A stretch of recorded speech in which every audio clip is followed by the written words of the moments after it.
Hello everybody, IH here and welcome to another of my YouTube videos. Today is going to be a really interesting one, as today is my top 10 train review. So today we're going to look over why I rank this train, why I rank this train in my top 10 list. We're going to look at a variety. We're going to split it into England and France, so it won't be England only. But yeah, we're going to be looking at description, what these trains have to offer, what they're like. And yeah, not too detailed. We're gonna make it a little bit brief, but yeah, overall a review. So stay tuned, guys, and I hope you enjoy.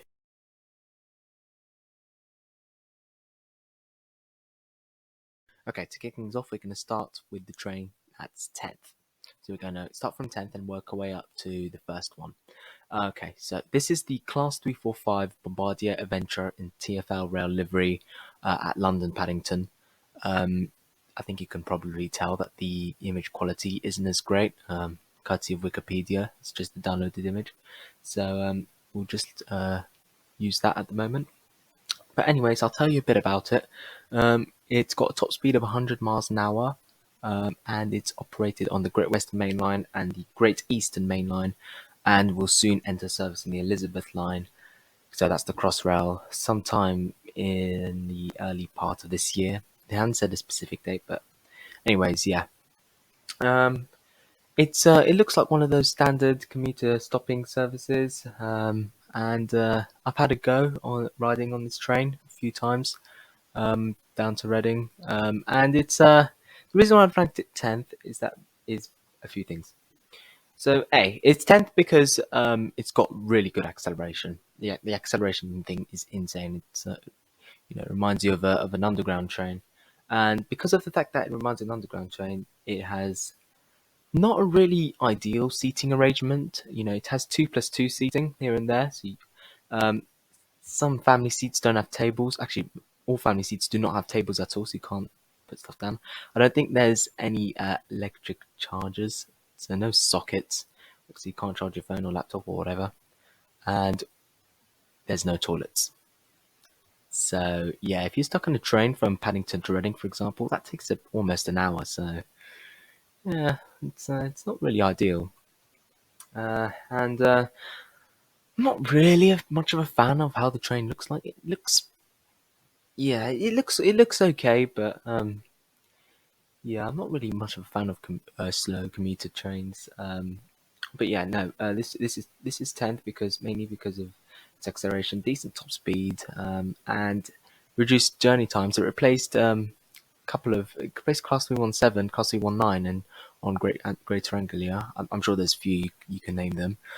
It replaced also Class 165 and 166. So overall, it's a decent train. Ride When riding on it, it's quite a wobbly train, isn't it? It's not really it's not a smooth ride. So yeah, this train is reminiscent of a tube train, but nevertheless, I'm sure when it gets into the Elizabeth line, the Crossrail, it'll be really effective. So can't wait for that. But yeah, that's the Class 345 out of the way. Time to go to our train in ninth position. So next up in ninth position, we have the Class 165 Networker. This one pictured on screen is in Great Western Railway livery. It's in Oxford, but we're talking 165s in generally here. So if you have the /0, you'll find that on the Chiltern Main Line in Chiltern Railways livery.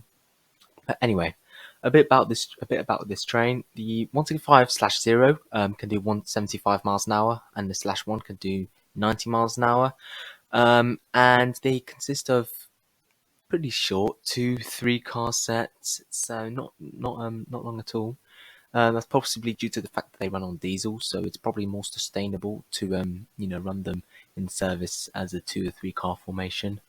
But yeah, no, they're quite, they're very old. They stretch back to the 80s, I believe. Not as old as the 465s, but they stretch back to the 80s, and they were okay. Some of them are still in service, and mainly on branch lines in Great Western Railway. But no, they offer pretty good journey.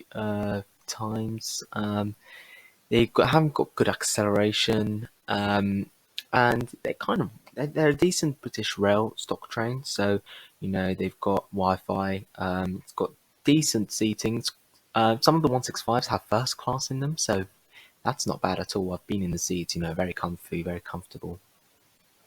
Obviously, they have toilets. They have luggage overhead racks. That's something the 345 did not have. And yeah, overall, pretty good. You can ride a similar version of the 165, the 166 on Train Sim World too. The cab is pretty easy to operate, so that's good as well. That adds to the position. Any downsides? Yeah, it runs on diesel, so it's not that I dislike diesels generally, but it runs on diesel, so I'm not really too much of a fan of diesel. But, and also, it's quite a bumpy train, and its wheels are quite old. So yeah, it's not a comfortable riding experience despite the seats arrangement. It has a 3+2 seating, so that you can accommodate large amounts of people. But not large amounts really. If you have a three-car formation, actually that's one of the downsides. The fact that it's only three-car, it's not a long train. I'm really much of a fan of long trains. I'm not really much of a fan of these small trains. So yeah, it's very easy to get crammed in one of these services. If, for example, you're at a rush hour period in the morning and in the evening. So but overall, 165 is not bad at all. I've taken the train many times before. Um, But what else is there to say about this train? Really, not much. It looks good, and it's perfectly suitable for its service. And I hope that it doesn't get replaced as soon as I could possibly suggest. So, but yeah, now we're going to move on to our train, which is in eighth position. Okay, so now we're moving on to the train that's in eighth position. On screen now is the Class 43 Intercity 125 HST, or HST stands for High Speed Train, in first Great Western livery. And yeah, I put this train into eighth, which is pretty high, obviously. It's not, third, fourth, but I put it in eighth because it's just a fantastic train. It is one of those really good icons out there. It's probably the most iconic train in the history of British Rail. So yeah, the reason for that is that it was in 1973, 1974, something like that. It broke the record for the fastest diesel locomotive in the world. Okay, 148 miles per hour. Like that is absolutely fantastic. So yeah, that's kind of really why I put it into eight. It also can be put into many liveries. So I've seen it in ScotRail livery, in City 125 livery, Pullman, cross country, LNER, East Midlands Railway. So many liveries. It's just a fantastic train. And yeah, I remember this train. On the south coast, and cruising along on the Great Western Main Line. While they got replaced, unfortunately, not unfortunately, but I'll say fortunately, by the Class 800 trains on the Great Western Main Line.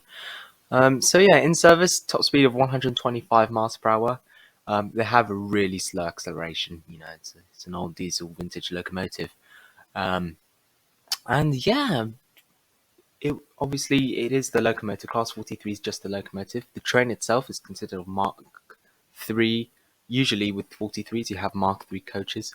So yeah, Mark 3 coaches aren't bad. You've got the manual door opening, so you literally have a door handle, you open it and you get in. It's kind of like the traditional technique. And yeah, it's a pretty good classic. I can't lie. This locomotive, and it's gradually decreasing in numbers in the UK. So it'll definitely be one to miss this train. But if you get glimpses of it, then you're really lucky. But now, yeah, as we move to a more electric, more sustainable era of British Rail, then yeah, now this train, it just goes way back down to the 70s and 80s, and yeah, it's just phenomenal, isn't it? the sound it makes when it passes round. It almost feels like the turbulence is much stronger than it needs to be. So yeah, but now, yeah, hopefully, of course, this image I managed to get it in a bit of a higher quality. But yeah, now this is the Class 43 HST in 8th position. Let's move on to the 7th position train. Right, next up in 7th position, we have the MI2N Alteo in service on an RERA in Paris. And yeah, I've started to put this train in 8th because it's really, really accustomed to its regional express services. It's designed to be a suburban train, which goes from east to west, I think. Stretches along 65 miles, so not too bad. I put it in 8th because it is amazing as well. First off, it's double decker. Right, we love double decker trains. Okay. Second of all, it's quite, it's very, very spatial. You can easily put luggage in there. You can have seating upstairs, downstairs, or even seating next to the doors. No problem at all. It can easily accustom people in large numbers. So it's pretty magnificent. Top speed of about 100 miles an hour, or 160 kilometers an hour if you prefer metric units. Um, and yeah, it has a fantastic sound, by the way. These motor sounds are genuinely fantastic. Um, just like most regional express services. And yeah, and most services are quite long. So you've got 5 cars here on the left, and then 5 cars on the right, let's say, and then you want to conjoin them together to make an actual service. So, and I'm really a big fan of long trains. I don't really like the short 1, 2, 3 car services. It doesn't make any sense if you're running it in peak times. So yeah, no, especially if you're in Paris, you're trying to have large amounts of people trying to take your service in and out. So yeah, it's definitely generally fantastic. Um, I wouldn't rate it much higher, simply because it's a bit. Yeah, sometimes the driver of this train is a bit not on his day. He starts to slam the brakes if he wants to. There are loads of power changeover, so the train does. It starts coasting for a while, and then you don't get to your destination sometimes on time that you're supposed to get on. It has information boards, very quite basic though. So yeah, I would expect better. But no, we're not going to spend too much time analyzing the quality and description of this train. We're going to go straight into the train, which is in the next position. Right, next up we have the Z20500 RERD. This one's very, very similar to the MI2N, but I decided to rank this one position higher because of the design of this train. It's double decker as well, and it's quite long. It's 5 + 5 car. You get 10 car in a traditional service, and can stretch of a length between 70 to 80 miles. So yeah, it goes from down south of Paris all the way to the north, even beyond the region that Paris is in. So that it's incredibly fantastic. It has an even higher top speed than the train that we just analysed. It's 110 miles per hour, this one, and it's in much better livery. It's in I like to call this rainbow. It's got rainbow train livery. Literally, in front of you, you can see a train with pink doors.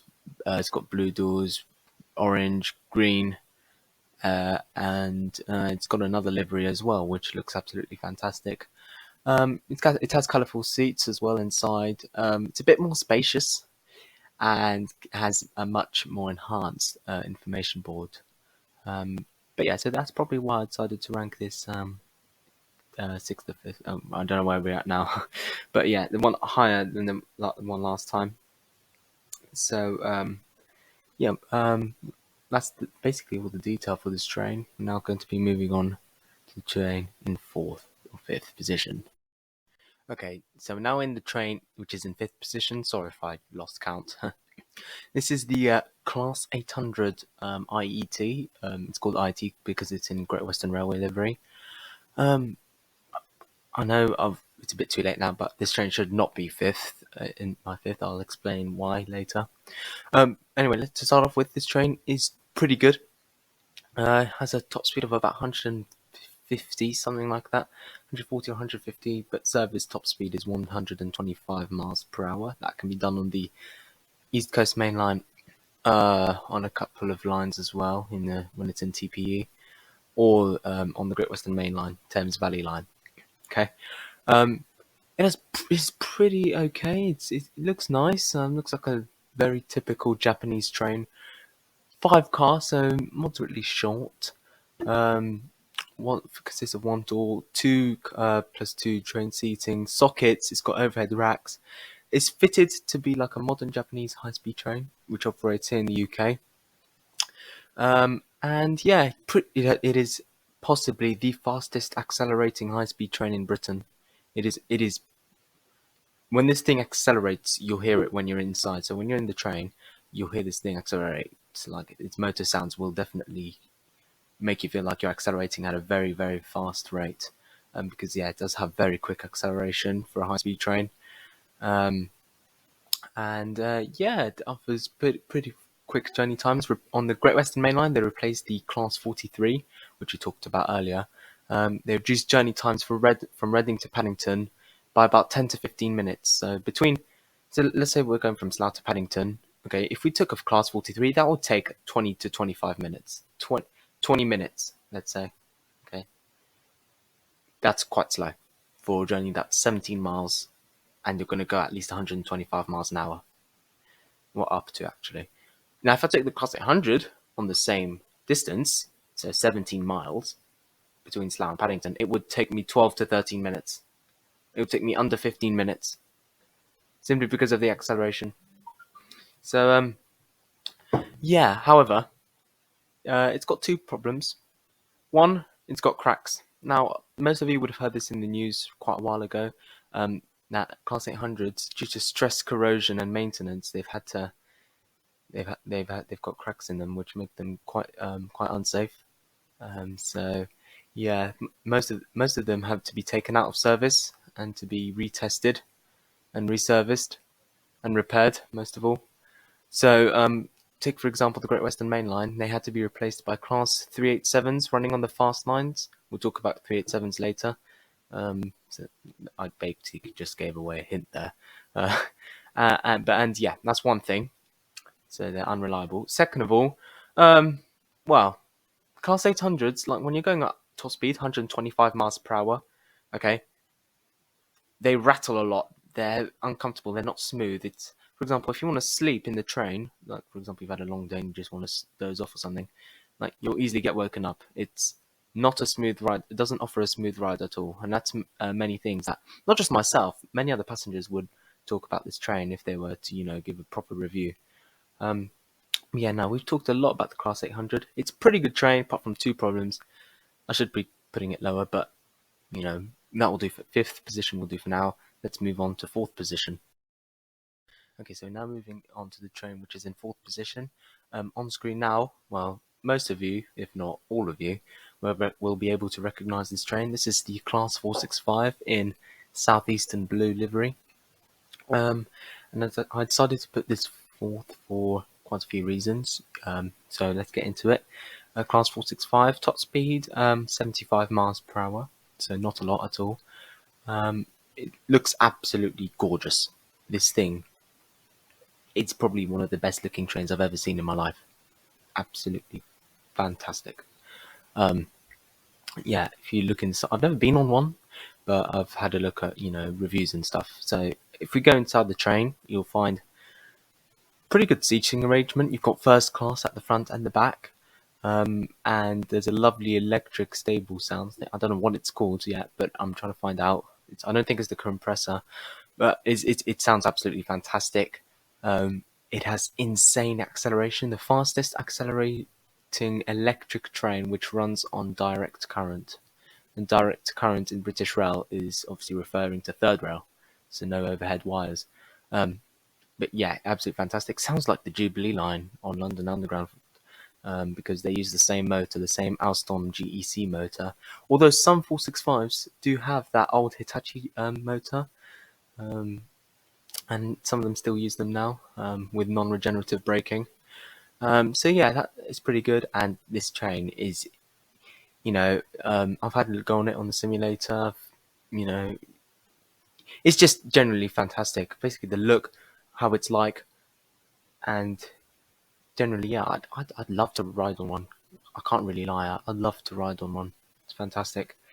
Um, and yeah, this is why it's in fourth position. I can't really give it any more praise really. It's just a fantastic train. So yeah, well done to you, Class 465. We're now going to move swiftly on to our train in third position. Right now, we're moving on to our top three trains. So to kick things off, we are starting with the train which is in third. Now in front of you, again, most of you, if not all of you, will recognise that this is the Class 387 Electrostar. I decided to have it in Heathrow Express livery just because it just looks nicest in that livery. But yeah, Class 387 is available in many liveries. This livery, Heathrow Express, it was newly introduced in Heathrow Express. We'll come on to that in a sec. So 387, Great Western Railway, Thameslink, C2C, Gatwick Express, which you can drive in train sim mode, and Great Northern. That's all I can think of. Yeah, that's it. So those are the liveries that they operate in the UK. So yeah, let's go on to the Class 387. The Class 387 is a standard modern commuter train, consisted of four car sets, I think. And if you wanted a service, they come in 4 car, 8 car, and 12 car. And if you're lucky, like really rare, it'll come in 16 cars. That's pretty long. Okay. What do I have it third? So it has a top speed. This is like the queen of the Electrostars, by the way. This thing can go up to 110 miles per hour. It's available in AC and DC current, so you can have the overhead wire pantograph, or you can have the contact shoes down onto the third rail. And yeah, it looks beautiful. You've got the gangway. You see that little door, like in the middle of the front of the train? That's called the gangway, right? If you couple these two things together, you can open these doors and you can allow passengers to walk straight into the middle of the carriageway without having to get on the train. So let's say if you want to go from coach 4 to coach 5 on a 387 service, you can literally just walk through those doors and you'll be there. Literally, if you're like on a 465 or something, you'd have to get off the train, walk along the platform and get off, and then get on at the next set of doors. So that's not really convenient, is it? Yeah, decent door sounds. They're louder than the 377, which is probably why I liked it. And newly introduced onto the Heathrow Express. Now, that's a great idea to have these trains, the Heathrow Express, Paddington to Heathrow Airport in something like 20 minutes. That's quick. That's pretty quick as well, which is probably why it's called Express. You could take the cheaper Piccadilly line, which longer journey. Well, it's the Underground, longer journey, but for a much cheaper price. Or you can take this train out of Paddington, experience very smooth riding. This train at 110, I've been on it at 110. It's very, very smooth. And 110 is kind of like high speed, kind of, really. Yeah, smooth riding. And yeah, interior, it's got a good information system. With coach numbers, decent announcements, 2+2 seating. They have uncomfortable seats though. Unfortunately, the seats are like ironing boards, just like the Class 345. Both of them, Bombardier trains are very uncomfortable. Unfortunately, so yeah, not very ideal if you're traveling for long hours. Say you're on a train for 2 hours. That's going to be quite uncomfortable. Decent seat pitch if you're on airline style seats, so you'll be able to stretch your legs a little bit. It's got tables, so that's good, and storage space for luggage and bicycles. So yeah, you can take your bicycle, your e-scooter, or whatever on the train. There'll be enough space to accommodate for it. But yeah, no, this 387 is absolutely fantastic. It's just a majestic train. And yeah, which is why it's ranked third. So yeah, that's the Class 387 for you. Let's move on to our train in second position. Right, now we're getting serious now. We're coming to our top two trains. This in front of you is the Class 395, which is in second position. and you can see it here in Southeastern blue livery, running on the HS1 high speed one, in the southeast of England, in Kent, I think. Um, right, this train is a beauty. It looks absolutely fantastic in this livery. It's Class 295. It's nicknamed Javelin. It's just called a Javelin, made by Hitachi in Japan. So it's a Japanese train.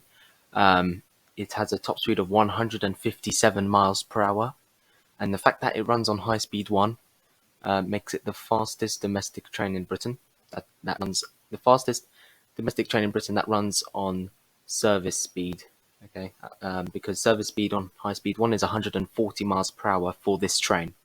So that's tailored specifically for this train. Okay, and yeah, so we said top speed 157 miles an hour, service speed 140. Um, it's consisted of 6 cars. So services are of 6 cars or 12 cars if you combine both together. Um, and yeah, I mean, just look at the train itself. It looks absolutely fantastic. You've got the doors right there. You've got 2+2 seating. The seats look fantastic. It can accommodate luggage racks, large luggage racks between each carriage. And yeah, it takes you everywhere. It takes you so they come in at London St Pancras International in London, and then you can go to Stratford International, Ebbsfleet International, down to Ashford International, or you split. You can go to Faversham, like in the game, or you can come down, go to Dover, Folkestone, Ramsgate, all these places in the southeast of England. Um, but yeah, no, high speed. It runs on high speed one. That's the main interesting bit. High speed one runs from St Pancras to Ashford International. So that's a stretch of about 60 or 70 miles, possibly less. I think 60. Yeah. So yeah, time between St Pancras and Ashford. You'll be calling out Stratford, Ebbsfleet, and Ashford. It will take about oh, something like 45 minutes. Um, I don't think it's half an hour. I think half an hour would be far too quick for these trains. But anyway, yeah, it's the cab of this train is probably one of the best I've ever seen. It's absolutely fantastic. It's got great sounds. Runs on TVM and KVB. Run on 25 kilovolts AC and DC. Third rail 750 volts. And yeah, it's just genuinely fantastic. It came into service in 2007. So it's about 15 years ago that we first saw these trains. If you see on the side of these trains, you might see 10 years, 2009, 2019. Actually, it could be 2009. Can't remember. I think 2007 was HS1 and 2009 was the introduction of these trains. So maybe 2009. So that's 13 years. Nevertheless, that's still fantastic. It's sort of a next chapter for high-speed rail in the United Kingdom, and we're looking forward to HS2 soon. So with the beginning of HS1 already, that is just fantastic. What more could we wait for? But yeah, no, for this train, I'd rank it second because of all the qualities that it possesses. So yeah, that's the train in second position. Now we're gonna go for the train in first position. Shall we take a look? Let's take a look. Here we are. This is my number one favorite train. In front of you is the Class 373 in the Eurostar E300 livery. So this is the refurbished livery. It used to be in the very old yellow and white, if you guys can remember the yellow and what was it called, TMST livery, Eurostar. So I didn't really like that color, but I prefer this color. Now this thing is number one for so many reasons. Its history, its service, and its after service, and its quality as well. So let's take a look. This is the Class 373 E300, top speed of 208 miles per hour. Service speed is 186 miles per hour. So yeah, it will take you from London to Paris in about 2.5 hours, max, without stopping at Ebbsfleet or Ashford International. So that's pretty quick. It'll also take you to Brussels. It'll take you to Disneyland from London, direct, by the way. It'll take you to the Alps. It will take you to Marseille in the south of France. It will literally take you anywhere in Europe. Did I say Brussels? Amsterdam as well. literally fantastic. Um, okay, so let's take a look. So I've been on this train about before it started getting scrapped and scrapped at least 15, 20 times. It's it's just fantastic. I thoroughly enjoyed my time riding it. Its seats are fantastic. You can it's got like little big headrests. It's got comfortable seating, way more comfortable than its Class 374 rival. That's a German train, by the way. This is a French train. It's reminiscent of a TGV. So the TGV and this are fairly similar, but part of the same family. Yeah, so you've got headrests. You've got large, very large luggage racks. It's got toilets as well. It's got before it didn't used to have passenger information system on the train, but since its refurbishment with this new livery and its new interior, it does now have passenger information system. And yeah, this thing from starting sound to high speed sound, it sounds incredible. Like the startup sounds fantastic. Um, it accelerates at a slow rate, but it sounds incredible, majestic. And when you get to 186 miles per hour, 300 kilometers per hour, that's when the train just starts screaming. Then it's like you're going really really fast. Um, Pretty comfortable to ride on, which is good. You've got sockets, you've got tables, and the best thing is, it is 400 meters long. So you've got look. This is the Class 373 is just the locomotive. So you've got 373 at the front, 373 at the back, and 18 cars, 18 passenger cars in the middle. So if you add 18 passenger cars and the two locomotives at the front and the back, you'll get almost very close to 400-meter train, which is very, very large in my opinion. Um, okay, so it has a history. It goes back until the 1990s when they started building the Channel Tunnel. When the Queen Elizabeth II opened the Channel Tunnel, they used this train straight away in its old Eurostar livery and logo. They started out at London Waterloo, and they used third rail all the way up to a junction which led you to HS1 and the Channel Tunnel rail link. If you took that would take 3.5 hours just to get to Paris. Okay, in 2007, when they opened High Speed 1, they took off the contact shoes of this train and they moved the train into St Pancras International so that you can run on AC all the way, high speed all the way, and reduce its journey time by 1 hour or so. So yeah, much quicker. Not as quick as the E320 374. That can do 2 hours and 15 minutes. That's mainly because of its acceleration and its ability to get up to speed much quicker than this train. But yeah, no, this train, it's been a joy to ride on. It is very, very saddening for me to see this train being scrapped. Very slowly being scrapped. Only a few are in service right now. And they've been taking advantage to scrap more and more units because of the ongoing pandemic. So yeah, they'll be greatly missed. They're not because of the pandemic. They've been suspended on Eurostar services for the time being. But yeah, I'd love to see them. I hope I had my last ride on these trains. It's just fantastic. You'd never know unless you ride on it. But yeah, I know I spent 5 minutes talking about this. So yeah, that's the train at number 1. I hope you guys enjoyed that. So there we are, guys. We have reached the ending on my top 10 train review video. If you did enjoy it, please do make sure to drop a like and subscribe to the channel, and leave a comment down below, or a comment in the live chat maybe, as this will be a premiere. What do you make of the trains that I've just selected to be in my top 10? Should there be another one? Or maybe perhaps I made a mistake. I know I definitely did with the IET, the Class 800. So yeah, maybe another train that you'd recommend or something. Remember, this is top 10, so if I did top 20, I'll definitely include some of, or maybe all of your suggestions that you may have, whatever it may be. So yeah, thanks very much everybody for watching, and bye bye for now.